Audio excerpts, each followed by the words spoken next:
porque eu sempre defendo que para entender por que nos anos 80 a Coreia ela dá esse salto, tem esse diferencial, é importante entender a construção histórica desse processo, né?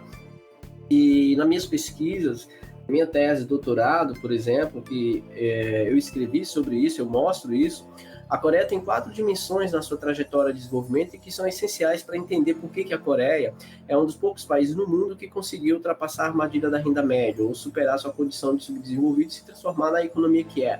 Um país, do ponto de vista territorial, muito pequeno, com uma população de 55 milhões de habitantes, ou seja, é o Nordeste. A gente está falando do Nordeste hoje, né? O Nordeste, pegando aqui do Nordeste e comparando com a Coreia, é a Coreia do Sul, uma perspectiva de população. Obviamente que territorialmente é maior.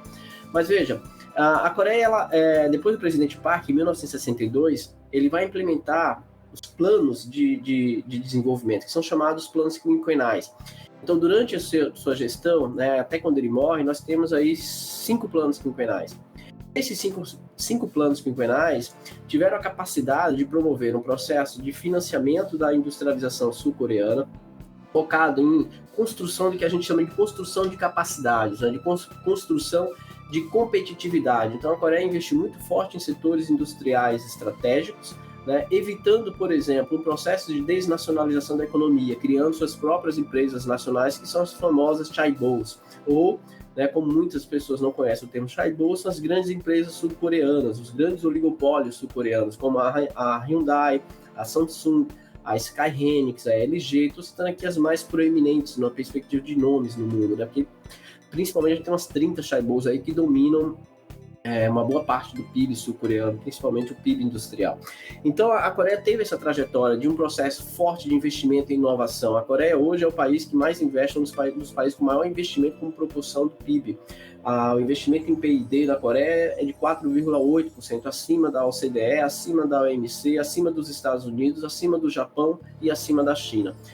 Esses países, em geral, tem 13%, os Estados Unidos é 3% alguma coisa, a China 2,48%, a União Europeia 3,1%, o Japão 2,8%, ou seja, a Coreia está numa distância de investimento e inovação brutal.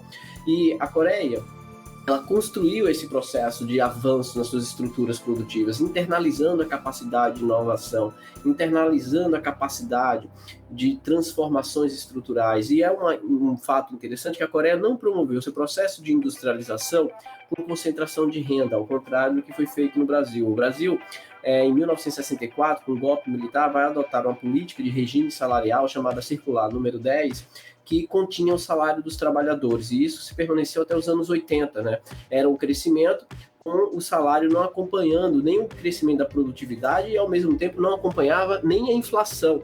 Ou seja, eu estou crescendo, promovendo um profundo processo de concentração de renda, né? O que vai resultar em que chega em 1988, nós estaremos com 77% da população entre pobres e miseráveis, de acordo com os dados da PNAD.